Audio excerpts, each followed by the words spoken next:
প্রত্যেকটা ক্লাসে যে তুই ফার্স্ট হতি, তোর কেমন লাগে? ওখানেই আমার মেডিকেল শেষ করার পরে আব্বু এসে আমাকে বললো যে তুমি যদি মনে করো যে তুমি বুয়েটে পড়বা, আমার আর কোনো অবজেকশন নাই, তুমি বুয়েটে ভর্তি হতে পারো। ক্যাডেট কলেজ শেষ করে যেতে হবে আর্মিতে, নেভিতে, এয়ারফোর্সে। আমি তো চাই যে এই স্বপ্নটা কেউ দেখুক। গুগলের সিইও আমাদের পার্শ্ববর্তী দেশ থেকে, কেন আমার দেশ থেকে হবে না? আমাকে যখন ইন্টারভিউতে বলা হলো যে আমি ইন্টারেস্টেড কিনা, আমি আসলে জানিও না এই সেক্টরে জব কেমন। এই প্রজেক্টটা তৎকালীন সময় আমি বলবো প্রাইভেট সেক্টরে one of the major project ছিল বাংলাদেশে। বিয়ের টাইমে আমার শ্বশুরবাড়ির থেকে আমাকে বিয়ের ড্রেস হিসেবে লুঙ্গি পাঠানো হয় এবং আমি লুঙ্গি পরে বিয়ে করতে চাই। আমাদের দেশে কেন সচিন টেন্ডুলকার হয় না, সেটা হচ্ছে সচিন টেন্ডুলকার 24 ঘন্টার মধ্যে 8 ঘন্টা নেটে প্র্যাকটিস করতো। আসলে 8 ঘন্টা শুনতে 8 মনে হয়, কিন্তু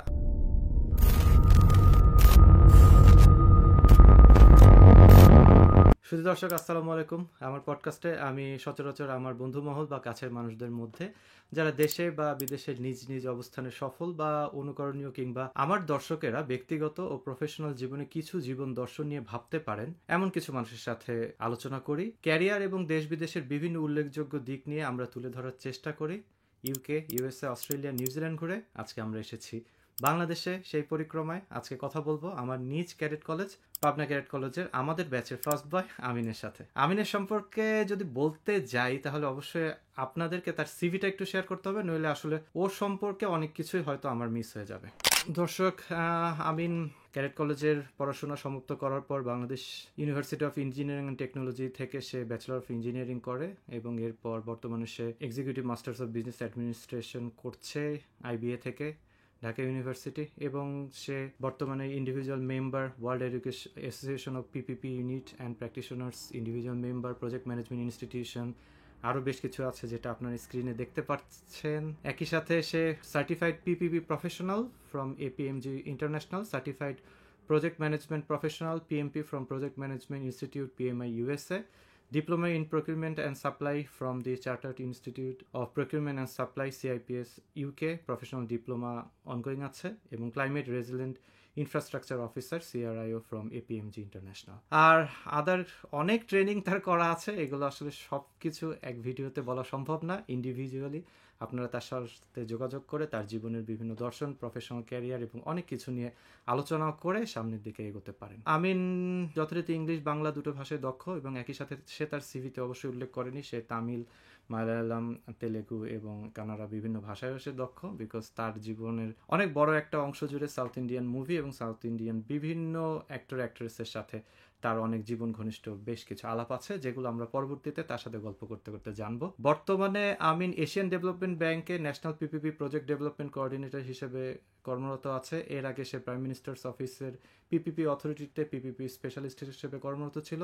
এর আগে ইউনিক মেঘনাঘাট পাওয়ার লিমিটেডে সিনিয়র টেকনিক্যাল ম্যানেজার হিসেবে, এবং তার পড়াশোনা শেষ করে কর্মজীবন প্রথম সে জয়েন করে সামিট বিবিয়ানা পাওয়ার কোম্পানি লিমিটেডে অ্যাসিস্ট্যান্ট ম্যানেজার ইঞ্জিনিয়ারিং হিসেবে। এছাড়াও বিভিন্ন ধরনের প্রজেক্টের সাথে সে এখনো যুক্ত আছে, যুক্ত ছিল। আপনারা যদি দেখতে পারেন power sector, energy, multi sector, health care, roads, water, ICT, bridges, water, port, procurement, capacity building, multi sector, training, materials, power, আসলে বলে শেষ করা যাবে না। এখন আসলে আমরা আমিনের কাছ থেকেই তার সম্পর্কে একটু শুনি। আমিনকে অভিবাদন জানাই আমাদের ভিডিওতে। বন্ধু আমিন, কেমন আছিস? অনেকদিন পর আসলে তোর চেহারাটা দেখতে পারলাম, কেমন আছিস? থ্যাংক ইউ আরফিন, অনেকদিন পর আসলে তোকে দেখতে পাচ্ছি সামনাসামনি, খুব ভালো লাগছে। আর তোকে অনেক থ্যাঙ্কস যে তুই আমাকে তোর এই ধরনের একটা পডকাস্টে ইনভাইট করেছিস, এবং আমি খুব লাকি যে তোর একটা পডকাস্টে নিজেকে কিছুটুকু হলেও প্রেজেন্ট করতে পারবো এই সুযোগটা পেয়ে। তো আমি ভালো আছি, আশা করি তুই ভালো আছিস। আলহামদুলিল্লাহ। বন্ধু আমিন, আমি অলরেডি দর্শকদের উদ্দেশ্যে বলেছি যে তুই এখন কোথায় কর্মরত আছিস। তারপর তুই যদি এখন একটু ছোট করে বলিস যে এখন তুই কোথায় আছিস, কি করছিস, দর্শকদের হয়তো একটু আরেকটু অ্যাসিমিলেশনের সুবিধা হতো। আচ্ছা, বর্তমানে আমি এশিয়ান ডেভেলপমেন্ট ব্যাংক বাংলাদেশে যে পিপিপি প্রজেক্টগুলোতে অ্যাডভাইজারি সার্ভিস দিয়ে থাকি, আমি সেখানে ন্যাশনাল পিপিপি এক্সপার্ট হিসেবে কাজ করছি। পজিশনটার নাম অনেক বড়, আমি পজিশনের দিকে না যাই। সো আমি বর্তমানে এডিবির যে 3টা রোড প্রজেক্টে অ্যাডভাইজারি সার্ভিস দিচ্ছে, এই 3টা রোড প্রজেক্টে ওতপ্রোতভাবে জড়িত, এবং প্রত্যেকটা প্রজেক্টই হচ্ছে পাবলিক প্রাইভেট পার্টনারশিপ মডেলে বাংলাদেশে ইমপ্লিমেন্টেড হচ্ছে। এটা গেল আমার ইমিডিয়েট যে কাজগুলো করছি সেটা। আর প্রায় টু দ্যাট আমি বাংলাদেশের পাবলিক প্রাইভেট পার্টনারশিপ অথরিটিতে যে পিপিপি প্রজেক্টগুলো ইমপ্লিমেন্টেড হচ্ছে বাংলাদেশে, আমি সেগুলোতে প্রায় 3.5 বছর ডিরেক্টলি কাজ করেছি। আচ্ছা, ইমপ্রেসিভ। এখন তুই তো আমাদের আসলে ক্যাডেট কলেজের ফার্স্ট বয়। ক্যাডেট কলেজের ফার্স্ট বয় মানে এই জিনিসটাকে একটু আমি বুঝাই। আমরা যখন ক্যাডেট কলেজে যাই, একটা মাত্র পরীক্ষায় তোকে কেউ দ্বিতীয় বা তোকে তোকে পিছনে ফেলে ফার্স্ট হয়েছিল, সেটা আমি। এবং এরপর থেকে প্রত্যেকটা পরীক্ষায় কেউ তোকে আসলে টপকে ফার্স্ট হতে পারে নাই, প্রত্যেকটা ক্লাসে তুই ফার্স্ট হয়েছিস। That's very brilliant story of your self. সেটা ঠিক আছে, এটা ধরে রাখা কঠিন।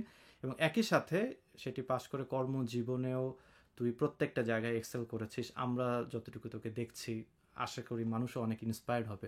তুই শুধু একটু আমাদেরকে বল যে প্রত্যেকটা ক্লাসে যে তুই ফার্স্ট হতি, তোর কেমন লাগে? আচ্ছা, আমি যে প্রত্যেকটা ক্লাসে প্রত্যেকবার ফার্স্ট হতাম, আমি নিজেও জানতাম না যে আমি আসলে ফার্স্ট হতে পারি। ঠিক আছে, আমি যখন বগুড়ার একটা স্কুল থেকে ক্যাডেট কলেজে গিয়ে ভর্তি হলাম, যখন তুই যে পরীক্ষাতে ফার্স্ট হয়েছিল, আমি সেই পরীক্ষায় হয়েছিলাম 12তম।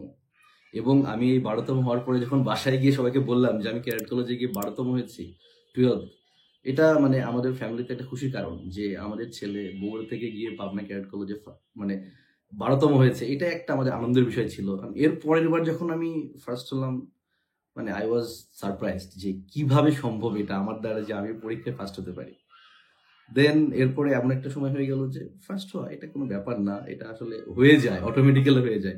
আমার বাবা মা আমাকে পরবর্তীতে কোনোদিন জিজ্ঞেস করেনি পরীক্ষার রেজাল্ট কি। আসলে আমরাও তোকে জিজ্ঞেস করতাম না, কারণ আমরা জানতাম যে অবিধারিত তুই ফার্স্ট হবি। আমরা দেখতাম যে এরপরে সেকেন্ড থার্ড কে হয়েছে, এই বিষয়গুলো। I was so lucky. আর you were not lucky, you had been working hard, that's why you have been fast in all the exams. এখন যেটা ছিল যে হচ্ছে ক্যাট কলেজে আমার মনে আছে যে আমার পরীক্ষাগুলোতে যেটা হতো যে ফিজিক্স কেমিস্ট্রি এই সাবজেক্টগুলো যখন 8-9 থেকে আমরা 9-10 থেকে আমরা পড়াশোনা শুরু করি, তো ওই সাবজেক্টগুলো অনেক কঠিন হতে শুরু করে। দেখা যেত যে আমি যেটা করতাম যে আমার হয়তো বাংলা আর ইংলিশ দেখা যেত আমি ওটাতে ভালো করে কোনো মতে একটা জায়গায় অবস্থানে পৌঁছাতে পারতাম। কারণ হচ্ছে কি অনেকেই ফিজিক্স কেমিস্ট্রি ম্যাথ এগুলো সবগুলোতে ভালো করতো, বাংলা ইংলিশ এই সাবজেক্টে একটু কম পেত। আমি করতাম কি ওই সাবজেক্টগুলো একটু ভালো করে ওভারঅল একটা জায়গায় পৌঁছাতাম। কিন্তু তোর ক্ষেত্রে তুই প্রত্যেকটা সাবজেক্টে ভালো করতে, আলহামদুলিল্লাহ।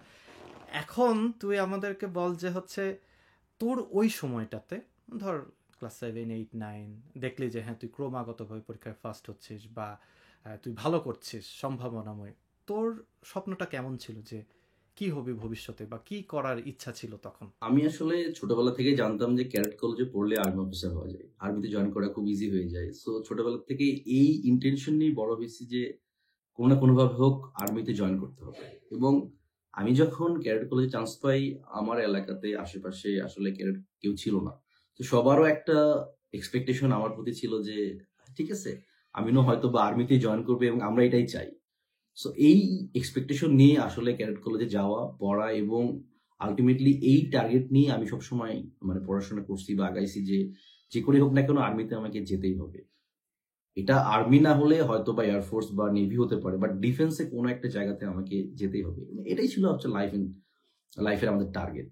সো এটাই বলবো যে এটাই হচ্ছে আমার, এটাই মানে ছিল। তখন তুই ওইটাই হ্যাঁ, এর বাইরে আসলে জানার কোনো সুযোগ ছিল না। আর ক্যাডেট কলেজে যাওয়ার পরে তো যে সিচুয়েশনটা হয় যে উঠতে বসতে আর্মি আর্মি আর্মি, সো ওইটা আরো বেশি পাকাপোক্ত হয়ে নিজের মধ্যে চলে আসে যে আমাকে ডেফিনেটলি ডিফেন্সেই যাওয়া লাগবে এবং যেতে হবে যে করেই হোক। এটাই ফাইনাল টার্গেট ছিল। তোর এই গল্প থেকে কিন্তু সুন্দর একটা পয়েন্ট আমরা একটু আলোচনা করতে পারি দর্শকদের উদ্দেশ্যে। কিছুদিন আগে আমি একটা ভিডিও পাবলিশ করেছিলাম যে ক্যারিয়ার কাউন্সিলিং নিয়ে। আসলে দেখেন 12টা ক্যাডেট কলেজ বর্তমানে, আমাদের সময় তখন 10টা ক্যাডেট কলেজ ছিল, 9টা বয়েজ, একটা গার্লস ক্যাডেট কলেজ। তো এর মাঝখানে পাবনা ক্যাডেট কলেজের মতো একটা কলেজে পাবনা সে একটা ক্লাসে নিয়মিত ফার্স্ট হওয়া ছেলেটারও তখন সীমাবদ্ধ ছিল তার জীবন পরিকল্পনায় যে সব আর্মির নিয়ম কানুন বা সব কিছু দেখে যে হয়তো আমি আর্মি অফিসারই হব। কিন্তু আমরা এই ভিডিওর মাধ্যমে দেখেন দর্শক, আমরা আরো কিছু দেখতে পারবো যে হ্যাঁ হয়তো সেইটার বাইরেও চিন্তা করলে একজন ফার্স্ট বয় কত কিছুতে নিজেকে নিযুক্ত করতে পারে এবং অনেক কিছু করার কিন্তু স্কোপ আমাদের জীবনে আছে, যে জিনিসগুলো বা যে ভিশনগুলো হয়তো আমাদের ওই সময়টাতে ক্রিয়েটেড হয় না। তো আমিন, তুই তো ক্যাডেট কলেজ থেকে পাশ করলি, এরপর আমার সাথে তুই আইএসএসবি পরীক্ষা দিলি, আইএসএসবিতে গ্রিন কার্ডও পেলি। এরপরে ঢাকা ইউনিভার্সিটি কমিউনিটিতে তুই নবম হলি, বুটেক্সে তুই 18তম হলি, তারপরে হচ্ছে লেদার টেকনোলজি পরীক্ষায় তুই ফার্স্ট হলি, বুয়েটে চান্স পেলি। তো সবকিছু মিলে এত এত অর্জন, মানে তখন আবার ভীষণটা কিভাবে চেঞ্জ হয়ে গেল যে তুই এত কিছুতে পরীক্ষা দিলি, আবার তারপরে কিভাবে চয়েস করলি যে না তুই বুয়েটেই পড়বি, এই অংশটুকু যদি আমাদেরকে একটু বলতি। এটা আসলে লাইফের খুবই একটা মানে ক্রুশাল পার্ট আমি বলবো আমার লাইফের একটা ডিসিশন মেকিং প্রসেসে, যে ক্যাডেট কলেজ থেকে বের হয়ে প্রথমে বুয়েট কোচিং এ ভর্তি হওয়া, দেন পাশাপাশি ডিফেন্স কোচিং এ ভর্তি হওয়া যেন আর্মিতে আইএসএসবি তে ভালো করা যায়। সো এই দুইটা আমার প্যারালালি যাচ্ছিল।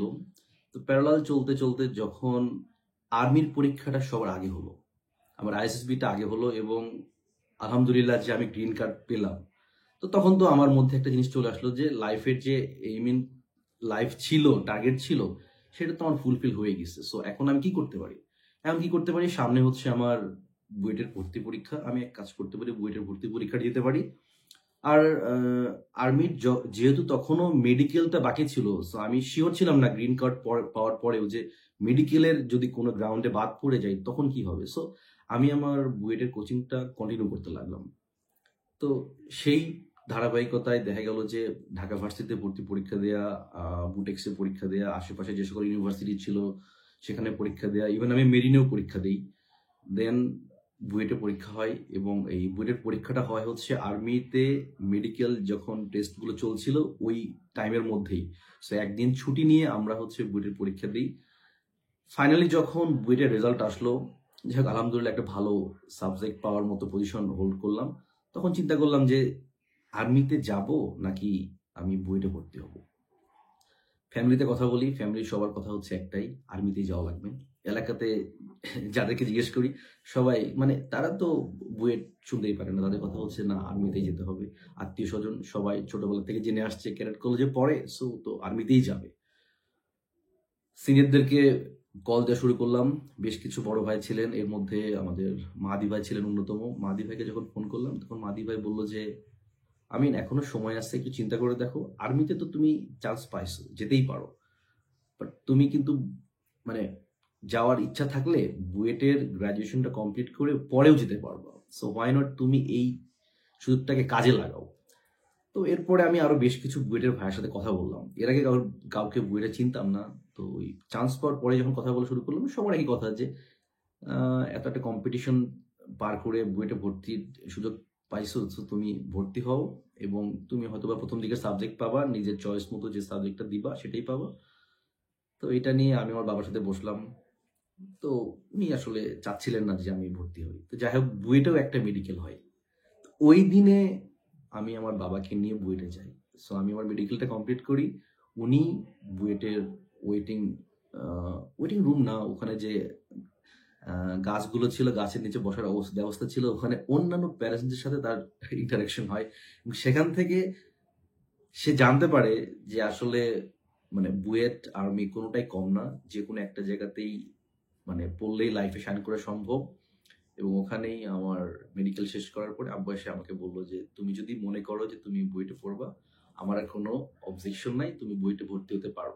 কারণ এখানে যারা আসছে সবার সাথে কথা বলে আমি এটাই বুঝতে পারছি যে আর্মিও ভালো, বুয়েটও ভালো, বাট এখন টোটালটাই হচ্ছে তোমার লাইফের ডিসিশন, তুমি এটা নাও। সো সেখান থেকে আসলে একটু হলেও সাহস পাই যে না, তাহলে হচ্ছে এখন এতদিন ধরে যে কনফিউশনটা ছিল সেটার থেকে একটু একটু দূরে আসলাম। এখন আমি চাইলে আর্মি বাদ দিয়ে বুয়েটে ভর্তি হতে পারি। সো আর্মি বাদ দেওয়াটা অবশ্য সহজ ছিল না, একটু কমপ্লেক্সিটি অ্যারাইজ করছিল। কলেজে আমার সার্টিফিকেটটা হাটকে ছিল, এটা আর একটা ইস্যু। সো ওইদিকে না যাই, বাট মানে ডিসিশন মেকিং প্রসেসটা খুবই কঠিন ছিল। হ্যাঁ, অবশ্যই অবশ্যই এটা আসলে একটা টাফ ডিসিশন টু মেক। কারণ হচ্ছে আমি এটা সবসময় বলি, আমি ফিল করি যে হচ্ছে তোকে আমি ছোটবেলা থেকে ক্লাস 7 থেকে ক্লাস 12 পর্যন্ত কাছে থেকে দেখেছি এবং আমি বিএমএর 2টা বছরও পার করেছি, অফিসার হয়েছি এবং অফিসার জার্নিতে 10 বছর চাকরি করেছি। তো এর মাঝখানে আমি অনেক অফিসারের সাথে কাম অ্যাক্রস হয়েছি। তো you would have been a finest officer of Bangladesh, আমি নো ডাউট ইন দ্যাট। না, এটা আসলে আমি আমি আমি এখানে একটু অবজেকশন দিব যে এটা আসলে এভাবে বলা সম্ভব না। এটা হয়তোবা তুই আমার ফ্রেন্ড, তুই আমার কাছ থেকে দেখেছিস, সেই জন্য হয়তোবা তোর অনেক কিছু মনে হতে পারে, বাট আই ডেফিনেটলি বিলিভ যে আর্মি লাইফ ইজ ডিফারেন্ট, যেটা হয়তোবা আমি কখনো ফেস করিনি এবং ওটা আমি ফেস করলে কিরকম হতো এটা আমি জানি না। তোর পক্ষে হয়তোবা এভাবে বলা সম্ভব না, তুই আমার ফ্রেন্ড বলে হয়তোবা আমাকে একটু ভালোই বলতেছিস। So, শুনে শুনে শুনে কিন্তু আমার খারাপ লাগে, শুনে ভালোই লাগছে।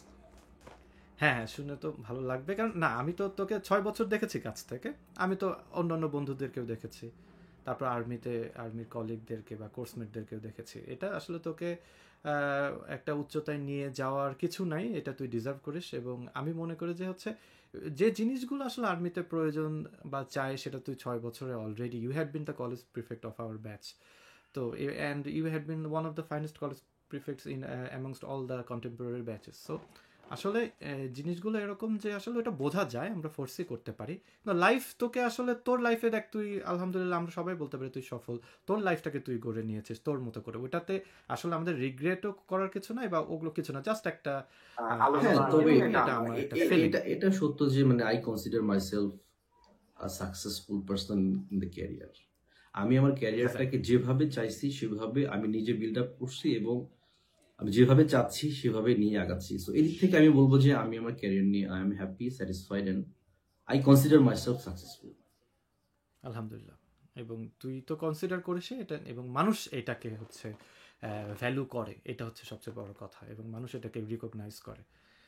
এখন বন্ধু, আমরা ফিরে যাই একটু। তোর ডিসিশন মেকিং হয়ে গেল, একটা টাফ ডিসিশন মেকিং ছিল বুয়েটে যাওয়া, যেটা আসলেই অনেক ভালো ডিসিশন ছিল। আলহামদুলিল্লাহ যে আল্লাহ তালা ওই সময় আঙ্কেলকে ইন্টারাকশন করার সুযোগ দিয়েছিলেন বাকি মানুষজনের সাথে, এবং তোকে উনি সাহস দিয়েছেন, আন্টি তোকে সাহস দিয়েছেন। এখন তুই বল যে এরপরে তো বুয়েটে পড়াশোনা হলো, পড়াশোনা করলি, এরপরে কিভাবে তুই নিজেকে মোল্ড আপ করলি, তারপর আজকের এই একটা অবস্থানে তুই পৌঁছালি। পিপিপি স্পেশালিস্ট হিসেবে তুই প্রাইম মিনিস্টার্স অফিসেও জব করেছিস, আজকে এরকম একটা অবস্থানে এতগুলো প্রজেক্ট তুই সম্পূর্ণ করেছিস। কিভাবে তুই করলি, কিভাবে তোর, কারণ এতগুলো প্রজেক্ট করার সাথে সাথে তোর অনেক সার্টিফিকেশনের প্রয়োজন ছিল।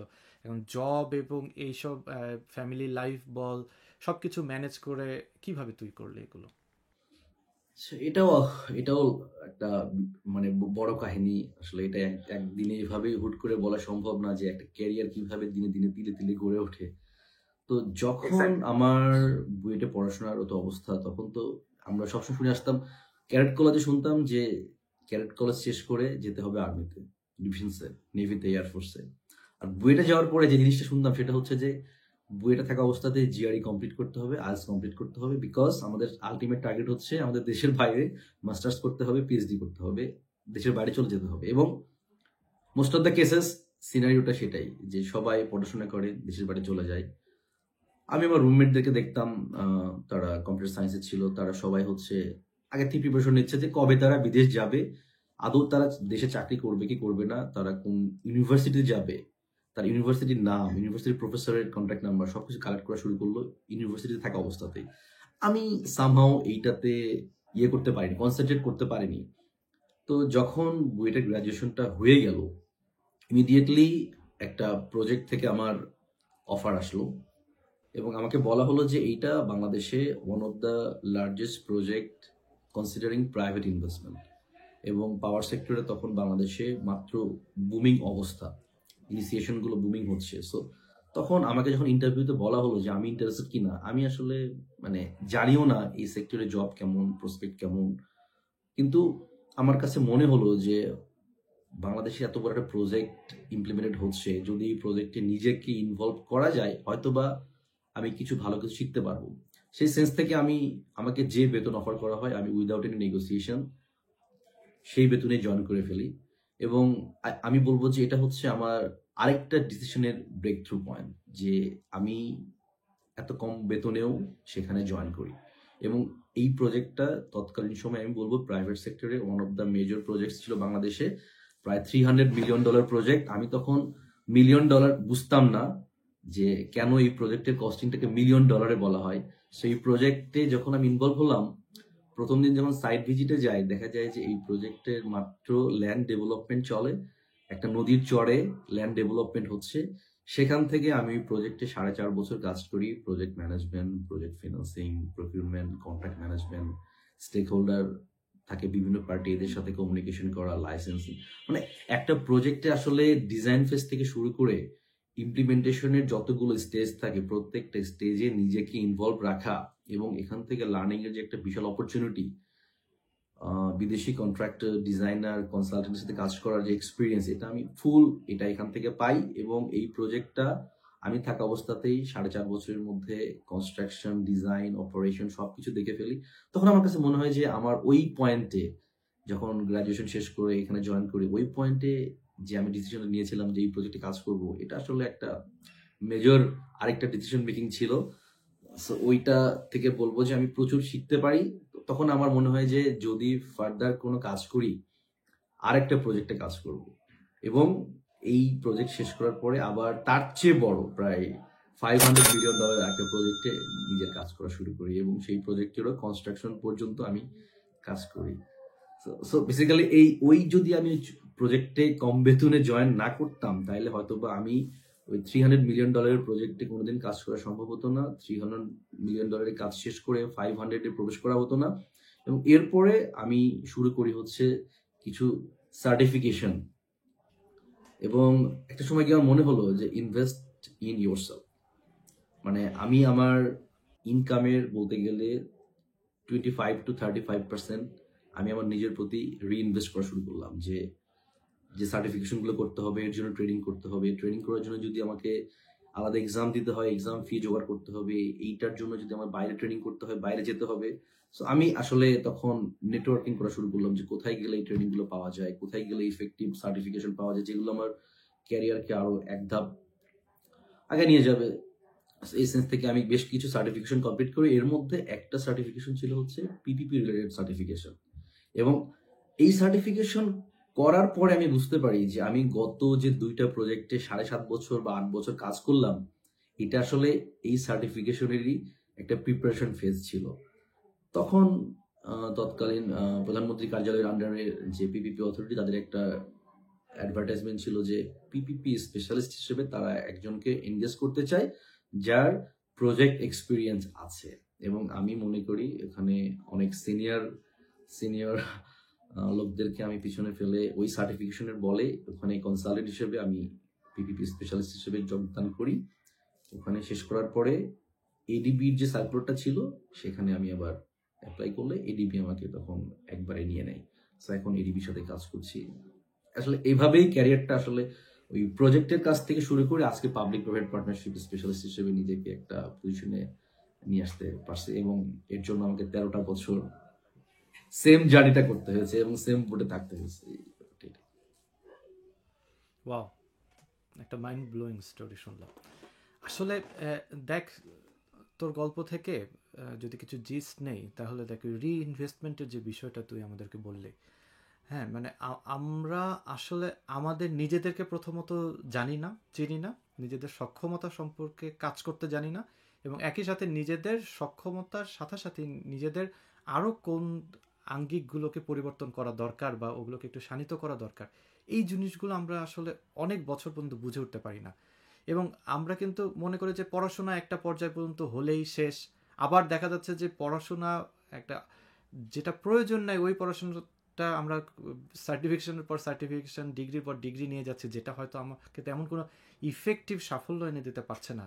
তো এই জিনিসগুলো আসলে আমাদের বাংলাদেশের বর্তমান কনটেক্সটে আমাদের বোঝাটা খুবই জরুরি, যে আমরা নিজেদেরকে কিভাবে বুঝতে পারি, নিজেদের সক্ষমতা কিভাবে রিইনভেস্ট করে আস্তে আস্তে নিজেদেরকে একটা অনন্য উচ্চতায় নিয়ে যেতে পারি। আলহামদুলিল্লাহ আমিন, খুবই ভালো লাগছে আসলে তোর সাথে কথা বলে। হয়তো আমার এতদিনের বন্ধুত্ব, আমাদের এই জিনিসগুলো হয়তো আজকে পডকাস্টে না বসলে অনেক কিছুই জানা হতো না। তাইলে হচ্ছে আমি আরেকটা জিনিস বলতে চাই, সেটা হচ্ছে যে মানে পড়াশোনাটা আসলে আমার কাছে মনে হলো যে আমি এখন এই আজকে এখানে বসে আমি যে চেয়ারে বসে এখন কথা বলছি, এই চেয়ারে আমি প্রতিদিন রাত 12টা থেকে 3টা থেকে 3:30 পর্যন্ত পড়াশোনা করি। প্রত্যেক দিনের অফিস শেষ করে এসে আমি রেস্ট করি, মুভি দেখি, খাওয়া দাওয়া করি, যাই কিছু হোক না কেন আমি রাত 12টার সময় আবার পড়তে বসি। প্রতিদিন আমি আরো 2 থেকে 3 ঘন্টা এই চেয়ারে বসে পড়াশোনা করি, এবং এটা আমার ডেইলি রুটিন। এটা আমার মা জানে, আমার বাবা জানে, ভাই জানে, এবং সবার এই কথা যে তাহলে এতদিন কি করছি আমি আমি এখনই যদি আমাকে পড়তে হয় তাহলে এতদিন কি করছি। সো এখন আমাকে রেগুলার আমি সপ্তাহে 7 দিন আরো 2 থেকে 3 ঘন্টা করে রাত্রে পড়াশোনা করি, ডেইলি রুটিন। এবং সবাই এটা, আমার ফ্যামিলিতে সবাই এটা হ্যাবিচুয়েটেড যে ও পড়বে রাত্রেবেলা, সো ওকে রাত্রেবেলা 12টার পরে 5 ঘন্টা এটা ডেইলি। ও মাই গড, আসলে কোনো কিছুই যে আসলে বিনা পরিশ্রমে আসে না, যেটা হয়তো আমরা ক্রিস্টিয়ানো রোনালদোকে দেখে শিখতে পারি, যে কোন একটা লেভেল থেকে সে নিজেকে কোন লেভেলে নিয়ে গেছে, যেটার পিছনে পরিশ্রম ছিল। আমাদের দেশে কেন সচিন টেন্ডুলকার হয় না, সেটা হচ্ছে সচিন টেন্ডুলকার 24 ঘন্টার মধ্যে 8 ঘন্টা নেটে প্র্যাকটিস করতো। আসলে 8 ঘন্টা শুনতে 8 মনে হয়, কিন্তু 8টা ঘন্টা নেটে সময় দেয়াটা, প্র্যাকটিস করাটা আসলে এটা একটা অনেক অধ্যাবসায়ের বিষয়। এবং আমাদের ক্যাডেট কলেজের মন্ত্র হচ্ছে সাধনায় সাফল্য, পারসিভারেন্স ইজ সাকসেস। সেটার একজন অনন্য উদাহরণ হচ্ছে আমিন, যার পিছনের গল্পটা হয়তো এরকম, যেটা আমরা জানি না। সদা হাস্যময়, সবসময় ব্যাচের যে কোনো প্রোগ্রাম বা যে কোনো কিছুতে সবসময় সরব উপস্থিতি তোর। এর পরেও কিন্তু রাত 12টা থেকে 3টা পর্যন্ত তোর একটা জীবনের অনেক একটা পরিশ্রম জড়িত। আমার এইটার সাথে সাথে একটা কোয়েশ্চেন আবির্ভূত হলো, সেটা হচ্ছে এখন ব্যক্তি জীবনে তাহলে তোর ওয়াইফ, আমাদের ছোট বোন পুষ্পা, তাহলে তার এই জায়গাটাতে কতটুকু অভিযোগ, বা সেটা তুই কিভাবে মিটিগেট করছিস ফ্যামিলি লাইফটা? না, এখানে আমি বলবো যে পুষ্পর কোনো অভিযোগ নেই। পুষ্পর অভিযোগ নেই এই কারণে যে সে দেখে যে আমি যদি পড়াশোনা করে নিজে স্যাটিসফাইড থাকি, আমার যদি কোনো কিছুতে ভালো লাগে, সে এটাকে সাপোর্ট করে। এবং তার কথা হচ্ছে যে যখন আমি পড়তে বসি তখন তার কথা হচ্ছে যে ও ওখানেই পড়বে, ওকে ডিস্টার্ব করার দরকার নাই। যদি কোনো কিছু চাওয়া পাওয়ার বা কোনো কিছু বলার কোনো কাজ থাকে, সে আমাকে আগে থেকে জানিয়ে রাখে যে এই কাজগুলো বা এই জিনিসটা আছে, সো এটা আমি আগেই কমপ্লিট করে, I complete everything within that period, then আমি হচ্ছে এই পড়াশোনাটা নিয়ে বসি, সো দ্যাট আমি এটা নির্ঝঞ্ঝাট একটা টাইম পাই নিজের টাইমটাকে ইয়ে করার জন্য, ইনভেস্ট করার জন্য। এটা Good. That's very মানে lack of you. যদিও Good luck. ব্যালেন্সিংটা অনেক কঠিন, বাট কম্পেনসেশনের ডিফারেন্ট ওয়ে আছে। আমরা যখন ঘুরতে যাই তখন হচ্ছে I am away from everything. যখন ফ্যামিলিতে টাইম দিই তখন হচ্ছে ঠিক আছে, শুধু ফ্যামিলি টাইমই। এখন আমার পড়াশোনা, জব, ক্যারিয়ার কোনো কিছুই নাই। ওই টাইমটুকু হচ্ছে আমি ফুলি ফোকাসড অন ফ্যামিলি। বাট এরপরে যেটুকু আমার হচ্ছে ক্যারিয়ার বা পড়াশোনা থাকে, সেটুকু হচ্ছে আমি fully dedicated to that. Excellent, excellent. আসলে জানার আছে, শেখার আছে অনেক কিছু। আহ, আমাদের সাফল্যের গল্পগুলোর পিছনে, এটা আমাদের বলতে আসলে সকলের সাফল্যের গল্পের পিছনে কিন্তু অনেক কিছুই জড়িত। একটা ভালো ফ্যামিলি পার্টনার, ফ্যামিলি মেম্বার্স, তাদের উৎসাহ, তাদের ত্যাগ তিতিক্ষা, অনেক কিছুই কিন্তু জড়িত। এবং আমি তোর সাথে সাধুবাদ জানাতে চাই, তোর পরিবারকে, তোর ওয়াইফ, তোর বাবা মা, ভাই, সবাইকে সাধুবাদ জানাতে চাই যে তোকে আসলে এইভাবে তারা কিন্তু অ্যাবজর্ব করেছে, তোকে তারা উৎসাহ দিয়েছে, যার কারণে কিন্তু আজকে তুই এই অবস্থানে আছিস। আর আমার আরেকটা কোয়েশ্চেন ছিল, যেটা তোর গত উত্তরের মাধ্যমে চলে গেছে, সার্টিফিকেশনের বিষয়গুলো। এর পরের কোয়েশ্চেনে আমি যাব, সেটি হচ্ছে তুই অলরেডি বলেছিস যে বুয়েটে থাকতেই হচ্ছে তোর ক্লাসমেট, জুনিয়র, সিনিয়র অলরেডি দেশের বাইরে অনেক কিছু এক্সপ্লোর করেছে, দেশের বাইরে লাইফ নিয়ে চিন্তা করেছে। কখনো কি তোর মনে হয়েছে, বা এখনো, বা একটা সময় কখনো কি মনে হয়েছে যে তোর দেশের বাইরে তুই একটু এক্সপ্লোর করতে চাস, বা ভবিষ্যতে তোর পরিকল্পনা আছে কিনা? আচ্ছা, একটা কোশ্চেনটার মধ্যে একটু গ্যাপ থেকে যাচ্ছে মনে হচ্ছে। দেশের বাইরেটা এক্সপ্লোর করা আর দেশের বাইরে গিয়ে সেটেল হওয়া আমার কাছে মনে হয় দুইটা ডিফারেন্ট জিনিস। আর তোর কোশ্চেনটা হ্যাঁ, হয়তো বা হতে পারে যে আমি দেশের বাইরে সেটেল হওয়ার কোনো চিন্তা ভাবনা আছে কিনা। তো আমি এই মুহূর্তে না, বলবো যে সেটেলটা পরের ইস্যু। আচ্ছা, এক্সপ্লোর বলতে আমি দেশের বাইরে প্রচুর এক্সপ্লোর করি। এটা মানে I maintain close networking with different professional bodies, যেটা আমার সার্টিফিকেশন বা আমার হচ্ছে মেম্বারশিপ থেকে এটা আসছে। আমি সবার সাথে ক্লোজ নেটওয়ার্কিং মেনটেন করি। আমি দেশে এবং দেশের বাইরে বিভিন্ন ধরনের অর্গানাইজেশনের সাথে মানে ক্যাপাসিটি বিল্ডিং, ট্রেনিং রিলেটেড কাজে ইনভলভ। আমি এগুলোতে পার্টিসিপেট করি। দেশের বাইরে আমি ইন্ডিয়াতে পার্টিসিপেট করেছি, আমি সিঙ্গাপুরে, আমি চায়নাতে, দেন আমি লাওসে গিয়েছি। আমি যদি সুযোগ হয় আমি মানে কেনিয়াতে একটা প্রোগ্রামের কথা হচ্ছে, তার একটা প্রোগ্রামের কথা হচ্ছে, আমি এগুলোতে পার্টিসিপেট করব। দেন আমি বার্সেলোনাতে পিপিপি ফোরামে গিয়েছি, ইউএনইসি। সো এই ধরনের কাজের আমার প্রফেশনাল কাজের সাথে রিলেটেড যে অর্গানাইজেশনগুলো আছে, সেমিনার, কনফারেন্স, ওয়ার্কশপ, আমি এগুলোতে যাই, পার্টিসিপেট করি। একই সাথে হচ্ছে আমার ঘোরাফেরা হয়, আমি সেখানে ঘোরাফেরা করি, নেটওয়ার্কিং করি, প্লাস লার্নিং তো আছে, ট্রেনিং তো আছে। সো ট্রেনিং কোনো ক্ষেত্রে দেওয়ার সুযোগ হয়, সেটাও দেই। আবার কোনো ক্ষেত্রে আমার ট্রেনিং নেওয়ারও দরকার আছে, সেখানে ট্রেনিং নেই। সো এক্সপ্লোরেশন ইজ অনগোয়িং, এটা চলতেছে, চলবে, এবং আমি চেষ্টা করব এটা মানে যে করে হোক কন্টিনিউ করার। ভীষণটা বাড়ায় দেয়। হ্যাঁ, অবশ্যই ভীষণটা বাড়াতে। আমি জাস্ট একটু এই পয়েন্টে জানতে চাচ্ছিলাম, এক্সপ্লোরেশন বলতে আমি যেটা বুঝাচ্ছিলাম আসলে, সেটা হচ্ছে তোর দেশে দেখ 2013 থেকে বা এরপরের থেকে তোর একটা প্রফেশনাল জার্নি শুরু, দেশকেন্দ্রিক। তুই যে এক্সপ্লোরেশনের কথাগুলো বললি সেগুলোতে তুই বিভিন্ন প্রজেক্টে আইদার ট্রেনার্স হিসেবে তুই শেখাতে গিয়েছিস বা শিখতে গিয়েছিস বা কিছু কিছু প্রজেক্ট নিয়ে কাজ করতে গিয়েছিস। দেশের বাইরে মানুষ আসে দুইটা পার্সপেক্টিভ নিয়ে। এক হচ্ছে দেশের বাইরে আসবে, নিজেদেরকে এখানে কাজ করবে, সেটেল করবে এবং ফাইনালি সেটেলড হবে হয়তো ভবিষ্যৎ প্রজন্ম বা নিজেদেরই একটা সিকিউর লাইফের কথা চিন্তা করে। ওটা অনেকের কাছে গ্রহণযোগ্য, অনেকের কাছে গ্রহণযোগ্য না। আবার আমি যেটা আসলে তোর কাছে জানতে চাচ্ছি, সেটেলমেন্টের বিষয়টা পরে দেশের বাইরে কোনো একটা অর্গানাইজেশন থেকে শুরু করে বা যে কোনো একটা জায়গায় তুই আরো বেশি থ্রাইভ করার কোনো তোর ইচ্ছা আছে কি না, সেই স্বপ্নটা।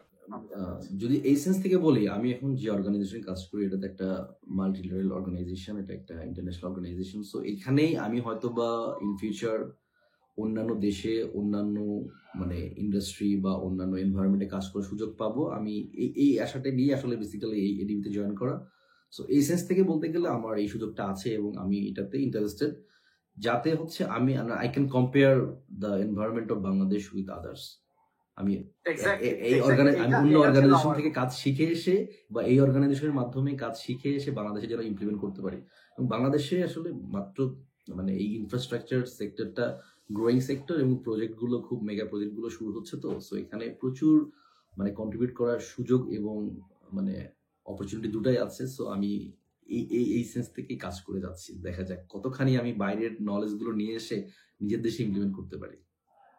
এক্স্যাক্টলি এইটাই বলতে চাচ্ছিলাম যে আসলে ওয়ার্ক কালচারের কিন্তু একটা বড় ডিফারেন্স আছে, যেটা হয়তো তুই এখন এটা এক্সপেরিয়েন্স করছিস দেশের বাইরে সেম প্রজেক্ট লেভেল। বা এখন আসলে কি হবে কি, দেখ দুবাইতে যেভাবে ইনফ্রাস্ট্রাকচারের যে ধরনের প্ল্যান চলছে বা যেভাবে ওরা মেগা প্রজেক্টগুলো ওদের দেশে চলছে, আমি ইউকেতে থাকি, ইউকেতে ওটা নাই। ইউএসএ ওয়ার্ল্ডের 1 নম্বর ইকোনমিক দেশ, ওদেরও এত বড় এখন নাই, because already they have built up.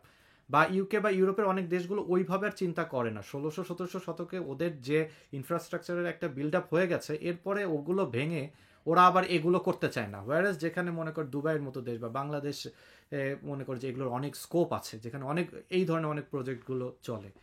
তো আমি বুঝতে চাচ্ছিলাম আসলে তোর কথার মাধ্যমে আমি উত্তরটা পেয়েও গেছি যে আসলে ওয়ার্ক কালচার কিন্তু কিছুটা ডিফার করে। যেটা তুই হয়তো দেশে থেকে তুই এক ধরনের ওয়ার্ক কালচার দেখলি, একই ধরনের মেগা প্রজেক্টগুলো তুই হয়তো দেশের বাইরে গেলে তুই একটু অন্যভাবে করতে পারবি, কারণ অফিস টাইমের পরে I guess nobody is going to bother you. এবং এরপর তুই যে রিইনভেস্টগুলো করিস, ফ্যামিলি লাইফগুলো যে তুই আসলে দিতে পারিস, সেটা তুই আরও ভালোভাবে হয়তো দিতে পারবি তোর তোর মেধাকে কাজে লেগে এই দেশে এসে হয়তো। বা এটা আমি তোকে বলছি না তুই কর বা করবে, আমি বলছি যে ওইটার তোর স্বপ্ন ছিল আছে কিনা বা কি বিষয়, সেটাই তুই তো তোর উত্তর দিয়ে দিলি। জাস্ট আমি ওইটার একটু মানে ধারা আমি বোঝানোর চেষ্টা করলাম দর্শকদেরকে। তো পরবর্তী কোশ্চেনে যাই। তুই কি আরো কিছু বলতে চাস এই বিষয়ে? বলতে পারিস। আচ্ছা ওকে, পরবর্তী কোশ্চেনে যাই তাহলে। যে পরবর্তী কোশ্চেনটা হচ্ছে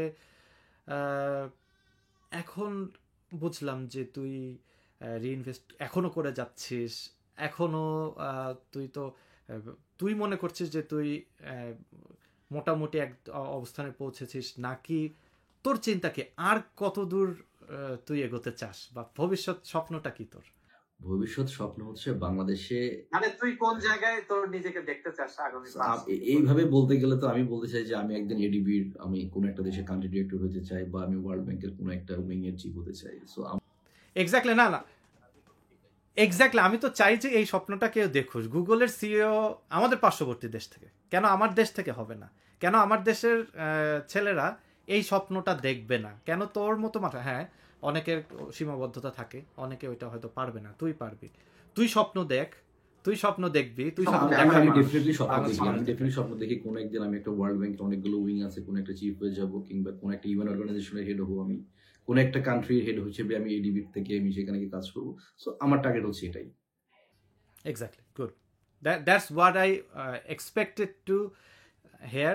That what I expected to hear, and that what I expected to tell to my viewers, that স্বপ্ন দেখতে দোষ নাই, স্বপ্ন ইমপ্লিমেন্টেশন করতে দিবা স্বপ্নটাকে এখন আসলে বাস্তবে রূপান্তর করতে হবে। লাইক আলামিন, অনেক প্রফেশনাল গল্প হলো বন্ধু, এখন আয় একটু তোর জীবনের শখ, একই সাথে তোর জীবনের একটা আলাদা স্বপ্ন, তামান্না ভাটিয়া, যাকে নিয়ে তুই পাগল ছিলি। আমাদের ক্যাডেট কলেজের যুবা ছিলি বলতে কি বোঝাচ্ছিস? ও তুই এখনো পাগল আছিস? আচ্ছা ঠিক আছে, আমি জানি না এই জিনিসটা। না না না, না, ছিলি বলে কোনো শব্দ নাই। কিছু কিছু ইমোশন এটা হচ্ছে লাইফ লং কন্টিনিউ করবে। আচ্ছা, গুড। আসলে সাউথ ইন্ডিয়ান মুভি বা বিশেষ এই জিনিসগুলো আমি যদি চিন্তা করে যে আমি 2009 সালে বা 10 সালে মাগাধীরা মুভি থেকে সাউথ ইন্ডিয়ান মুভি দেখা শুরু। ওইটা মনে হয় একটা ছিল আলোড়ন, যেটা বাংলাদেশে হয়তো সাউথ ইন্ডিয়ান মুভি ইন্ডাস্ট্রিতে বা বাংলাদেশের মানুষের কাছে ওটা পৌঁছে দিয়েছে। এরপরে তো আসলে সাউথ ইন্ডিয়ান মুভি বলতে তো চারটা মেইনলি আমরা বুঝি, তেলেগু, তামিল, তারপরে হচ্ছে কানাডা, আর হচ্ছে মালায়ালাম মুভি। এই মুভিগুলো তো আসলেই অনেক একটা অনন্য টাইপ মুভি আদার দেন বলিউড মুভিজ। তো তুই তো এগুলো বিষয়ে আসলে অনেক বেশি পাগল ছিলি না, এখনো আছিস? তো তুই তোর কিভাবে শুরু হলো তামান্না ভাটিয়ার প্রতি প্রেম আর সাউথ ইন্ডিয়ান মুভির প্রতি তোর ভালোবাসা? প্রথম কথা হচ্ছে যে সাউথ ইন্ডিয়ান মুভিটা কিভাবে আসলো, 2009 শুরুর দিকে, জানুয়ারি মাসের দিকে কোনো একটা ভাবে হলের একটা ল্যান্ড থেকে আমি একটা মুভি নামাই, যেটা হচ্ছে মাগাধীরা মুভি। এবং আচ্ছা, মাগাধীরা মুভি। সো এই মুভিটা দেখার পরে আমার কাছে মনে হলো, আচ্ছা আমি যেটা মুভি দেখলাম এই মুভিটা আসলে ল্যাঙ্গুয়েজটা কি। তো যাই হোক, তখন তো গুগল বা উইকিপিডিয়া এত বেশি মানে ইজিলি অ্যাক্সেসিবল ছিল না, ফোন ইউজ করা যেত না। তখন আমি সার্চ টার্চ দিয়ে দেখলাম যে হ্যাঁ, এই ধরনের মুভিগুলো ইন্ডিয়ান মুভি। এখন ইন্ডিয়ান মুভি ছোটবেলায় ল্যাঙ্গুয়েজ শিখে আসছিলাম, যে তামিল, তেলুগু বা আদার যে সকল মারাঠি, গুজরাটি ল্যাঙ্গুয়েজগুলো আছে। তো আমি তখন একটু সার্চিং টার্চিং করে জানতে পারলাম যে সাউথ ইন্ডিয়া খুব ভালো ভালো মুভি করে। অনেকগুলো নায়কের নাম আগে থেকে জানতাম, কমল হাসান, রজনীকান্ত, বাট এরা যে সাউথ ইন্ডিয়ান আলাদা একটা ল্যাঙ্গুয়েজে মুভিগুলো করে এটা আমার আইডিয়া ছিল না।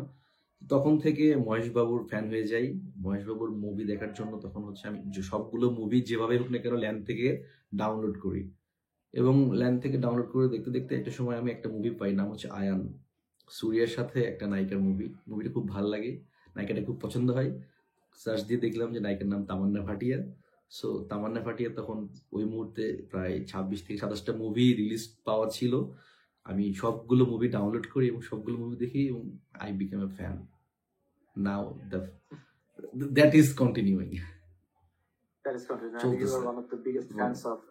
আমি আমি আমি আমি যদি বলি যে আমি কি পরিমাণ পাগলামি করছি তামান্না ভাটিয়াকে নিয়ে, আমার ফেসবুকের আমার নাম চেঞ্জ করে আমি ভাটিয়া লাগাই। দেন তামান্না ভাটিয়ার জন্মদিন, ওকে আজকে হচ্ছে ডিসেম্বর 23, গত 2 দিন আগে তামান্না ভাটিয়ার জন্মদিন ছিল। আমি 2016 তামান্না ভাটিয়ার জন্মদিন ঘটা করে পালন করি বাংলাদেশে। আমি একটা রেস্টুরেন্টে ফ্রেন্ডদেরকে ইনভাইট করে আমি ডিনার করাই যে, এবং কেক কাটি। এবং আমার এমপ্লয়ার কত সালে 2016। আমি মিশনে ছিলাম। আচ্ছা যাই হোক, ফ্রেন্ডদেরকে আমি ইনভাইট করে আমি ডিনার করাইছি। আহ, এবং ওই টাইমে আমার কলিগ যারা ছিল তারা হচ্ছে অফিসের যে পর্দা থাকে, জানলার পর্দায় তামান্না ভাটিয়ার ছবি প্রিন্ট করে লাগানোর পরে এটা স্ক্রল করে নামায় এবং সবাই তালি দিয়ে তামান্না ভাটিয়াকে উইশ করে। ভিডিওগুলো এখনো আছে আমার কাছে। এটা এখনো ভালো লাগে। আর তামান্না ভাটিয়ার মুভি ছিল হচ্ছে বাহুবলী। আমি বাহুবলী প্রথম পার্ট এবং দ্বিতীয় পার্ট শুরুতে গিয়ে ইন্ডিয়া থেকে দেখে আসছি। মানে প্রিমিয়ার শো দেখে আসছি। এবং সাউথ ইন্ডিয়ান মুভির ইম্প্যাক্ট আমি বলবো যে আমার উপর অনেক বেশি। মানে আমার আজকের লুকটা হয়তো বা এরকম, বাট আমি গত সপ্তাহেও আমার সাউথ ইন্ডিয়ান লুক ছিল। মানে আই প্রেফার টু ওয়্যার লুঙ্গি। আমি বিয়ে করছি লুঙ্গি পরে। আমার একটা কোয়েশ্চেন আছে, আই ডোন্ট নো ক্যামেরা এটা দেখানো যাবে কিনা, আই গেস যে তুই এখনো লুঙ্গি পরে আছিস। আচ্ছা ওটা দেখানো বিষয় না, বাট আমি মানে এতটাই লুঙ্গি মানে ফ্রিক যে আমার মানে বিয়ের টাইমে আমার শ্বশুর বাড়ির থেকে আমাকে বিয়ের ড্রেস হিসেবে লুঙ্গি পাঠানো হয়, এবং আমি লুঙ্গি পরে বিয়ে করতে চাই। বিকজ সবাই জানে যে আমি সাউথ ইন্ডিয়ান লুঙ্গি পছন্দ করি। তারা সেভাবেই আমাকে প্রিপারেশন করার জন্যই সবকিছু বিয়ের টাইম ওভাবেই পাঠায় আমাকে। এবং আমি এখনো বিভিন্ন জায়গায় ঘুরতে যাই, দেশে বিদেশে যেখানে যাই অ্যাটলিস্ট একটা দিন থাকে আমি লুঙ্গি পরে সেখানে ঘুরি। ইউএসএ হোক আর ওই ইউরোপ হোক আর কিংবা মিডল ইস্ট হোক, আমি লুঙ্গি পরে একদিন অ্যাটলিস্ট ঘোরাফেরা করি। এটা আমার শখ। আর সাউথ ইন্ডিয়ান মুভি এখনো দেখি, কন্টিনিউ করি। আর যদি বলি কাহিনী নিয়ে মুভিগুলো ভালো লাগে কোনগুলো, মালায়ালাম মুভিগুলো দেখি। আর ল্যাঙ্গুয়েজ হচ্ছে যেটা সবগুলো ল্যাঙ্গুয়েজ, তুই যেটা বললি যে আমি সবগুলো ল্যাঙ্গুয়েজ বুঝি, আমি সবগুলো ল্যাঙ্গুয়েজ আইডেন্টিফাই করতে পারি, বাট বোঝার মধ্যে তেলুগুটা হচ্ছে আমি 60 to 70% বুঝি, বলতে পারি না বিকজ হ্যাঁ আমি উইদাউট সাবটাইটেল মুভিগুলো দেখি। ওরে বাবা, আমিও আলাদা আলাদা হয়তো একটু করতে পারি, তবে মুভিগুলোর মধ্যে আসলে মালায়ালাম মুভিগুলো হচ্ছে কি জীবন ঘনিষ্ঠ বাস্তব জীবন নিয়ে তৈরি করে বেশি। আর হচ্ছে তেলেগু তামিল একটু কমার্শিয়াল মজা। এবং একটা জিনিস ভালো লাগে কি যে ওদের মুভিগুলোতে দেখবি যে কলা কুশীলব ঘুরে ফিরে তারাই থাকে, চেনা পরিচিতর মধ্যে তারাই থাকে, এবং খুব একটা ইনক্লুসিভ একটা বোধহয় সেট তাদের সবসময় হয়। তো যাই হোক, খুব সুন্দর শখ তোর, জানলাম, ভালো লাগলো তোর সাথে কথা বলে। ভালো লাগলো মানে আমার তো অবশ্যই ভালো লাগলো, ভালো লাগলো পডকাস্টের মাধ্যমে তোর সাথে কথা বলে, কারণ আমি জানি যে দর্শকরা অনেক কিছু এর মাঝখান থেকে তারা হয়তো খুঁজে নেবেন, উপকৃত হবেন। এবং একেবারে শেষে চলে এসছি আমরা, দর্শকদের উদ্দেশ্যে তোর যদি শেষ কিছু বলার থাকে। আসলে এই এই পডকাস্টের দর্শকরা কারা হবে আমি ঠিক শিওর না, বাট আমি যেটা মানে পার্সোনালি ফিল করি যে to be successful and career and satisfied, সেটা হচ্ছে যে নেটওয়ার্কিং এর কোনো অল্টারনেটিভ নাই, এবং নিজের প্রতি ইনভেস্টমেন্ট না করলে আমি রিটার্নটা কখনোই আমার ক্যারিয়ার থেকে পাবো না। সো আমি এই দুইটা জিনিস আমি খুব স্ট্রিক্টলি মেনটেন করি। একটা হচ্ছে যে invest in yourself and maintain close networking with industry peers, that's it. আমি এই দুইটা জিনিস ফলো করি। আর পড়াশোনাটা হচ্ছে তো এটা মানে আমি সাকসেসফুল হতে চাই বা না চাই, পড়াশোনা না করলে এই এজে এসে টিকে থাকা সম্ভব না। এক্স্যাক্টলি। আমি না করলে অন্য কেউ করে আমাকে সুপারসিড করে যাবে, এটা খুবই ইজি একটা বিষয়। সো পড়াশোনাটা হচ্ছে সবার জন্য কমন, আর যদি এর বাইরে সাকসেস আনতে চাই আমাকে নেটওয়ার্কিং মেনটেন করতে হবে উইথ ইন্ডাস্ট্রি পিয়ার্স আর invest in yourself, that's it. আমি এটা মেনটেন করি এবং এটাই কন্টিনিউ করি, নাথিং এলস। আসলে বেশি কিছু লাগে না, বেশি কিছু লাগে না, একাগ্রতা, নেটওয়ার্কিং কিছু তুই যেটা বললি, আর নিজের প্রতি ইনভেস্টমেন্ট। কারণ ওই যে নিজেকে জানা, নিজের সক্ষমতা সম্পর্কে জানা, সেই অনুযায়ী নিজের প্রতি ইনভেস্টমেন্ট করা, আর কি লাগে। আমরা সবাই, আমরা মনে করি আমিন একদিন এশিয়ান ডেভেলপমেন্ট ব্যাংকের সিইও হোক। আমরাও আমাদের মধ্যে থেকে, আসলে আমার দর্শক কারা, আমার দর্শক কেবল গ্রোয়িং, কিন্তু আমি চাই যে একটা দর্শক বেসকে আমি আসলে টার্গেট করি যারা আসলে সামনের দিকে এগোতে চায়। হ্যাঁ, এখন সবার হাতের পাঁচ আঙ্গুল সমান হয় না, সবার এক যোগ্যতা থাকে না, সবার সবকিছু করার সক্ষমতা থাকে না, হয়তো সবার কেউ সবকিছু করার আজকে দরকারও নাই। সবার সবকিছু করার দরকারও নাই, এক্স্যাক্টলি এটাই বলতে যাচ্ছে, সবার সবকিছু করার দরকারও নাই। কিন্তু হয়তো কোনো একটা কেউ জীবনের এই স্টেজে আছে, সে হয়তো চাচ্ছে যে আমি এই স্টেজে যাই, ওইটুকুতে আমার স্যাটিসফ্যাকশন। হয়তো সেটার জন্য হালকা একটু নেটওয়ার্কিং প্রয়োজন, হালকা একটু জানা প্রয়োজন যে আসলে কি লাগে বা কতটুকু একটু ইনফরমেশন গ্যাপগুলো আমাদের থাকে।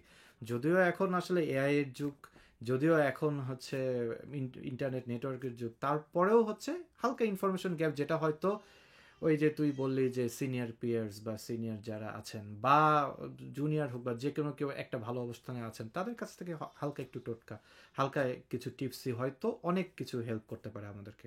তারাই আমার দর্শক, যারা আসলে এগোতে চান, এলিভেট করতে চান নিজেদেরকে। জাস্ট সেলফ স্যাটিসফ্যাকশনের জন্য, আর কোনো কিছু না।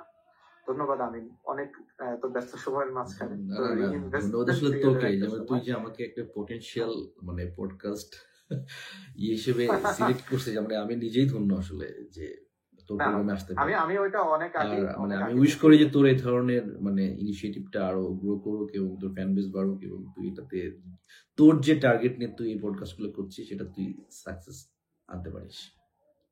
Thank you so much. আসলে অনেক আগে থেকে চিন্তার মধ্যে তুই ছিলি, কিন্তু আমি যখন শুরু করেছি তখন আসলে আহ, কেবল এডিটিং টুকটাক কিভাবে করতে হয় কি না করতে হয় ওগুলো মানে ওইভাবে গুছায় উঠতে পারি নাই। তো আস্তে আস্তে একটু সবসময় ছিল একটা ধারাবাহিকতা আমি করতে চেয়েছি। আমি ইউএস এর একজনের সাথে কথা বলেছি, ইউকে এর একজনের সাথে কথা বলেছি, অস্ট্রেলিয়া নিউজিল্যান্ড আমার বন্ধুদের সাথে কথা বলেছি, ক্যাডেট কলেজে অন্য কলেজের বন্ধুদের সাথে, আজকে দেশে একজনের সাথে কথা বললাম। এরপরে আরেকদিন আমার ক্যাডেট কলেজের আমাদেরই বন্ধু একজনের সাথে কথা বলবো। সে হয়তো পড়াশোনায় এতটা তোর মতো আউটস্ট্যান্ডিং কিছু ছিল না, হয়তো ওরকম কিছুই ছিল না, বাট সে তার নিজ জায়গায় হয়তো নিজেকে ফ্লারিশ করছে। এরকমও কিছু উদাহরণ দেখিয়ে আমি বন্ধুদের, আমার দর্শকদেরকে দেখাতে চাই যে আসলে সম্ভব জীবনে কিছু করা যদি ইচ্ছা থাকে। আচ্ছা, তাহলে এই পয়েন্টে ধন্যবাদ আমরা আমিন। আরেকটা কথা বলবো।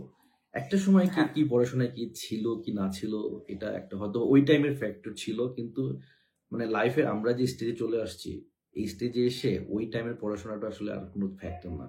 এই স্টেজে এসে যে যার সেক্টরে দেখবি যে সবাই তার সেক্টরে হচ্ছে প্রতিষ্ঠিত। এক্স্যাক্টলি। ওই পড়াশোনাটা হয়তো বা তখনকার জন্য ফ্যাক্টর ছিল, বাট এই মুহূর্তে ওই পড়াশোনাটা ফ্যাক্টর নাই। কে ফার্স্ট ছিল, কে লাস্ট ছিল, বা কে সেকেন্ড ছিল, এখন কিন্তু কেউ আর ডিফারেন্সিয়েট করে না। এখন সবাই দেখে যে ক্যারিয়ারের এই স্টেজে এসে কে কি করতেছে, এটাই। এক্স্যাক্টলি কারণ সবাই তো হয়তো বাংলাদেশের এডুকেশন সিস্টেমে সবাই হয়তো কোপ আপ ওইভাবে নাও করতে পারে। অনেকে আমরা দেখেছি যে ক্যাডেট কলেজে ভর্তি পরীক্ষায় মোট প্রথম 50 জনের মধ্যে হয়ে আমাদের মাঝে এসছে, কিন্তু তারপর থেকে পড়াশোনাটাকে তারা ওইভাবে আর নেয় নাই, বা আসলে ওই পড়াশোনাটা হয়তো ওই সময়ে একটা মোটিভেশনের যোগান দিয়েছে ভালো কিছু করার। হয়তো তার পরবর্তী 4-5 বছরে হয়তো পিছনে ফিরে যেতে হয়নি যারা একটু বেসটাকে শক্ত করেছে। কেউ হয়তো ওই 4-5 বছরের বৈতরণী পার করে আবার নিজেদেরকে রিশেপে নিয়ে আসছে। এটা জাস্ট ইন্ডিভিজুয়ালের উপর নির্ভর করে, তুই যেটা বললি ওইটাই সত্য। ধন্যবাদ দোস্ত, অনেক সময় দিলি তোর রিইনভেস্টমেন্টের সময় থেকে। ধন্যবাদ তোকে এবং তোর পরিবারকে, সবাইকে, এবং দর্শক আপনাদেরকে অসংখ্য ধন্যবাদ আমাদের সাথে থাকার জন্য, এবং পরবর্তী ভিডিও দেখার আমন্ত্রণ জানিয়ে বিদায় নিচ্ছি। আসসালামু আলাইকুম।